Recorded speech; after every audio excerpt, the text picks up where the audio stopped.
এইসব ইতিহাস পড়লে বোঝা যাবে ঠাকুর কত বড় মানুষ। এটা বুঝলে জানতে হবে বঙ্কিমচন্দ্রের রাজসিংহ, তাহলে বোঝা যাবে ঠাকুর কত বড় শয়তান, ঠাকুর বাংলাদেশের জন্য কত বড় শত্রু, ঠাকুর ঢাকা বিশ্ববিদ্যালয়ের জন্য কত বড় শত্রু, ঠাকুর বাংলা ভাষার ব্যাপারে কত বড় শত্রু। এরপরেও ঠাকুর যতবার বলে ও কালিমা তোমার আকাশ, ও কালিমা তোমার বাতাস, তোমার আকাশ তোমার বাতাস। আমি বলেছি 1971 সাল থেকে নিয়ে আজ পর্যন্ত বাংলাদেশে কোনো শিক্ষিত মানুষ শিক্ষামন্ত্রী হয়নি।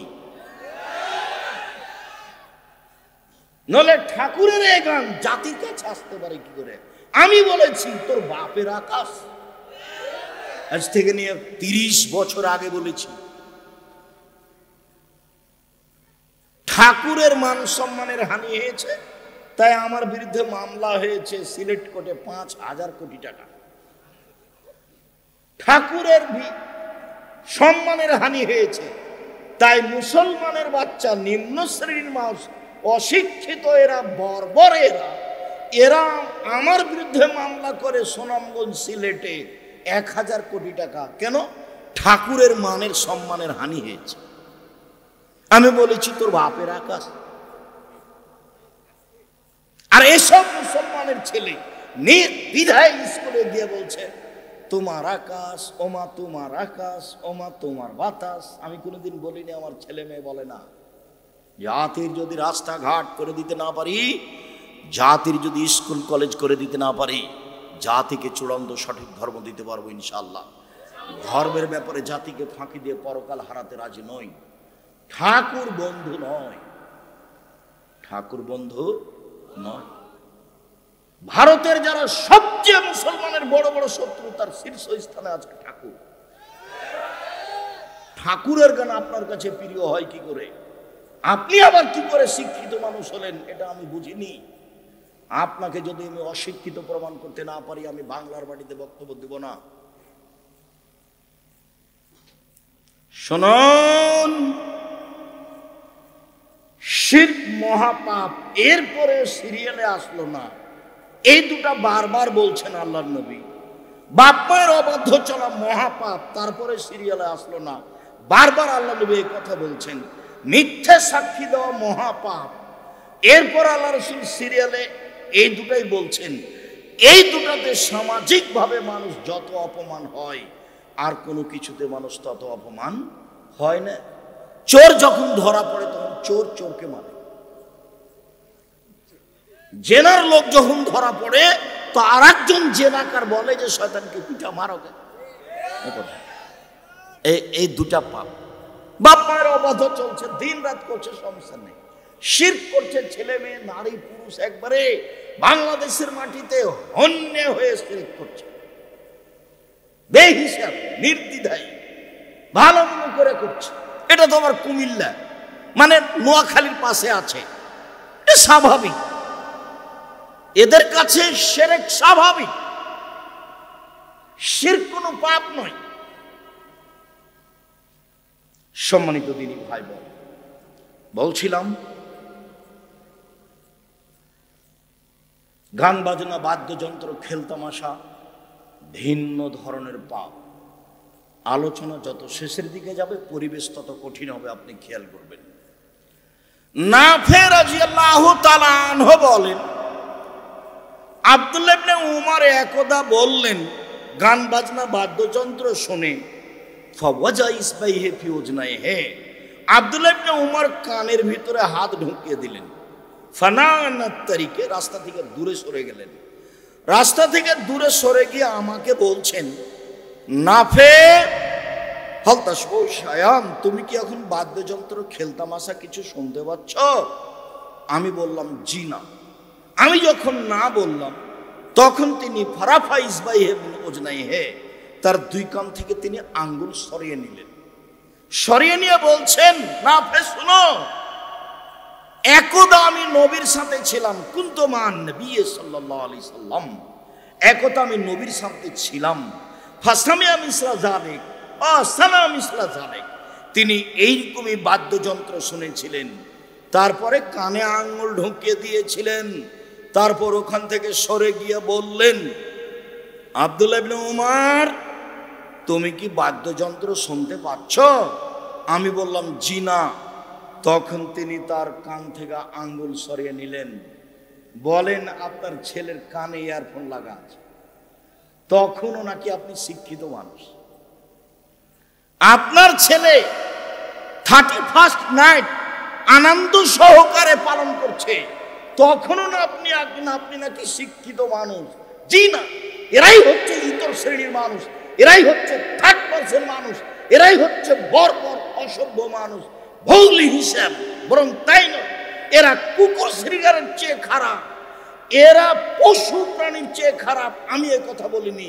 আল্লাহ বলেন, বুঝেও বুঝে না ওরা অন্তর আছে, বুঝে না, দেখেও দেখে না ওরা চক্ষু আছে, দেখে না, শুনেও শুনে না ওরা কান আছে, শুনে না। উলায়েকা কালানাম, তারা পশু প্রাণীর মতো, তারা গরু ছাগলের মতো, তারা কুকুর শ্রীগারের মতো, ভালো মজাল, বরং তার চেয়ে খারাপ। এ কথা আমি বলিনি, এ কথা আল্লাহ তাআলা বলে। সম্মানিত দিনী ভাই বোন, এই ছেলে বসো।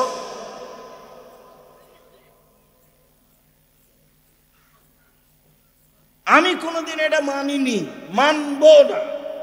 আপনার ভাইয়ের কিভাবে চলে সেটা আপনাদের ব্যাপার। ঘৃণাকে করেছি, করবো ইনশাআল্লাহ। সম্মানিত দিনী ভাই বোন, যদিও আমি চেষ্টা করছি জাতিগতভাবে একে উপেক্ষা করা, একে উৎখাত করা, জাতির কাছ থেকে চেষ্টা চালিয়ে যাচ্ছে।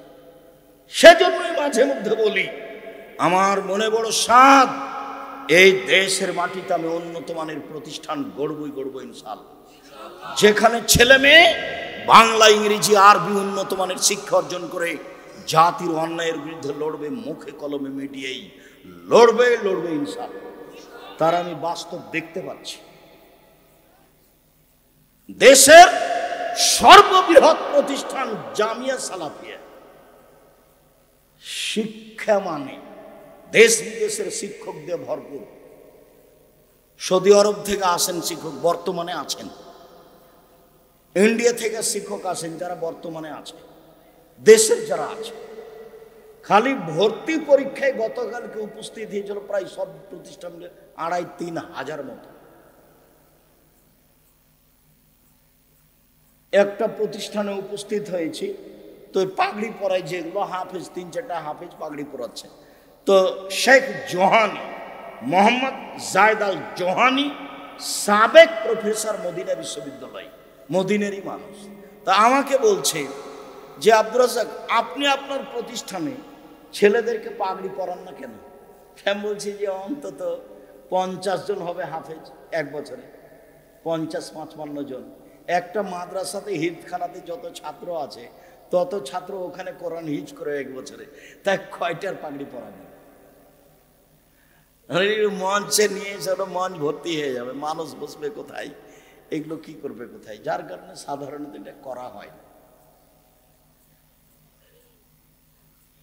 শিক্ষা মানে শিক্ষক গুণে দেশ বিদেশের বড় বড় শিক্ষক, আয়াতনে বিশাল প্রতিষ্ঠান। আপনার বাড়ির পাশে যেটা, সেটা এটা প্রায় এখন 100 বিঘা জমির উপরে, রূপগঞ্জ, নারায়ণগঞ্জ, ঢাকা, কাঞ্চন ব্রিজ, বাণিজ্য মেলার পিছনে প্রায় 100 বিঘা জমি।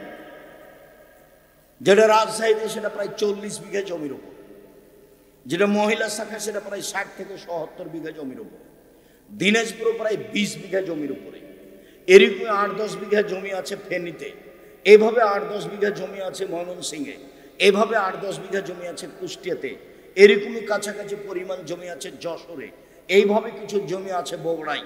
প্রায় দেশে জামিয়া সালাফে গড়বে সময়ের ব্যবস্থা ইনশাআল্লাহ, ব্যবধানে ইনশাআল্লাহ। এরকম জমি আছে আপনার এতে, ওই চট্টগ্রাম শহরে ইনশাআল্লাহ সময়ের গতিতে সব ব্যবস্থা হবে। বরিশালে চলমান রয়েছে। আমি আপনার দুয়ার দিকে খালি চেয়ে আছি। দেশের সর্ববৃহৎ প্রতিষ্ঠান জামিয়া সালাফিয়া, শিরক মুক্ত প্রতিষ্ঠান জামিয়া সালাফিয়া, বিদআত মুক্ত প্রতিষ্ঠান জামিয়া সালাফিয়া, হিংসা মুক্ত প্রতিষ্ঠান জামিয়া সালাফিয়া, দল মুক্ত প্রতিষ্ঠান জামিয়া সালাফিয়া, সংগঠন মুক্ত প্রতিষ্ঠান জামিয়া সালাফিয়া। একসাথে বসে আছে 65-77 জন শিক্ষক, কেউ কারো ব্যাপারে মুখ খুলতে পারবে না। দল সংগঠনের কথা তো মুখ দিয়ে বের করতে পারবে না। যে আমি বলেছি জেহেনটা, অন্তরটা খাটো করবেন না, মনটা ছোট করবেন না, জেহেনটা প্রশস্ত রাখবেন, কারো বিরুদ্ধে মুখ খুলবেন না। কেউ যদি ধুয়ে ছেড়ে দেয় তবু মুখ খুলবেন। দেখছেন না কিছুদিন আগে কেমন ধুয়ে দিল, খুব ভালোভাবে দেখলেন। এসব পাতা আমাদের পড়ার প্রয়োজন নেই। আমি কোনোদিন পিছন দিকে দেখি না কি আছে, দেখা লাগে না, আর কোনো কাজ চিন্তা ভাবনা করা লাগে না। এর সামনে দাঁড়িয়ে আছে তাই করি, আলহামদুলিল্লাহ। এতদিন 32 লক্ষ টাকা বেতন লাগছিল মাসে, 32 লক্ষ টাকা বেতন। প্রত্যেক দিন বিকালে লেবার মিস্ত্রি বিল 30,000, 40,000, 50,000, 1 লাখ এরকম আছে প্রত্যেক দিন। জমি কিনা তো আছেই।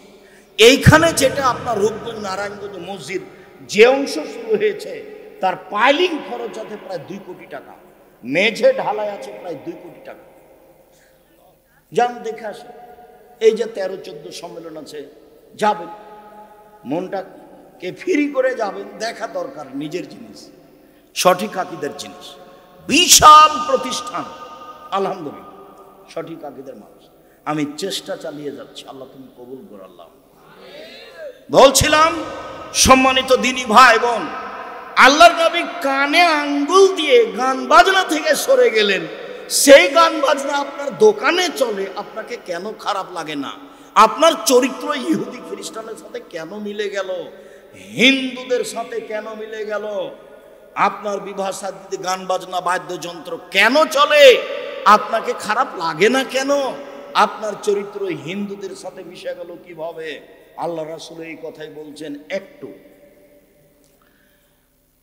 আবু মালিক আশআরী রাদিয়াল্লাহু তাআলা আনহু বলেন, রাসূল সাল্লাল্লাহু আলাইহি সাল্লাম বলেছেন, লা ইয়াসরাবান্না নাসু মিন উম্মতি আল খামরা, আমার উম্মত মদ খাবে, ওয়াইসমুনা হবে গেরে ইসমিহা, নাম দিবে অন্য। এই কথাটা আপনাকে একটু স্পষ্ট করি। আমি কিন্তু বহুদিন থেকে বলে আসছি, সেটাই হলো পেপসি, ঠান্ডা, কোকাকোলা, আরসি।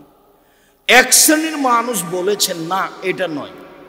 তখন আমি বলেছি আচ্ছা ঠিক আছে, 1 মিনিটের জন্য 5 মিনিটের জন্য ধরে নিলাম যে ঠান্ডা, পেপসি, কোকাকোলা, আরসি নয়, তো সেইটা কোনটা আপনি একটু বলেন না।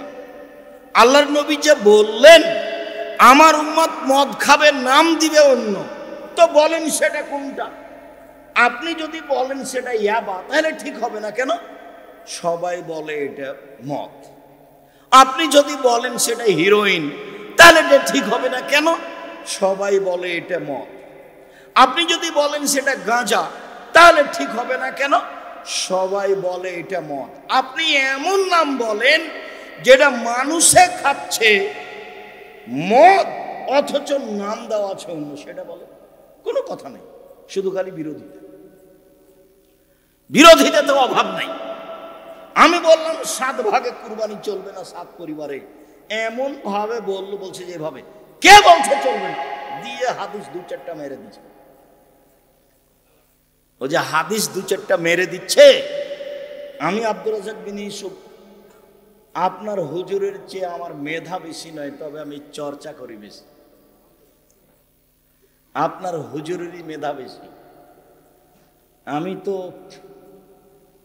27 বছর থেকে ফতোয়া লিখছি, 16 সাল থেকে ফতোয়া বোর্ড পরিচালনা করি। আমি যখন ফতোয়া বোর্ডে বসি তখন আমার সামনে বড় বড় বিদ্বান, ইন্ডিয়া জামিয়া সালাফে বানারসের হেড মুহাদ্দিস, যিনি বুখারীর শিক্ষক, তিনি আপনাদের জামিয়া সালাফে বুখারীর শিক্ষক, তিনি আমার সামনে বসে থাকেন। যারা মেধায় আহলে হাদিসের সর্বোচ্চ, জামিয়া সালাফে বানারস থেকে মদিনায় গেছেন, মদিনায় উচ্চ ডিগ্রি অর্জন করে এসেছেন, তারা আমার সামনে বসে থাকেন। আমি ফতোয়া বোর্ড পরিচালনা করি 6-7 বছর থেকে। তা আপনি কি মনে করলেন যে আমি সে হাদিস জানি না? আর আল্লাহর অশেষ রহমত, 2-1টা হাদিস মুখস্থ নেই, হাজার হাজার মুখস্থ আছে। আপনি এমনিতেই ঢাকা পড়ে যাবেন। তারপরও মনে করি যে আপনার গোড়া বহাল থাক, কিন্তু আপনাকে মনে রাখতে হবে যে আপনি ভুল পথে আছেন। 7 জনে কুরবানি আর 7 পরিবার দুটো এক নয়। আমি বলেছি 7 দিনে আকিকা দিতে হবে, 14 দিনে 21 দিনে হাদিস ঠিক নয়। কেন আপনার মেজাজ এরকম হয়? সঠিক উপরে যায় না কেন? যাওয়া উচিত, ভাবা উচিত। সম্মানিত দিনী ভাই।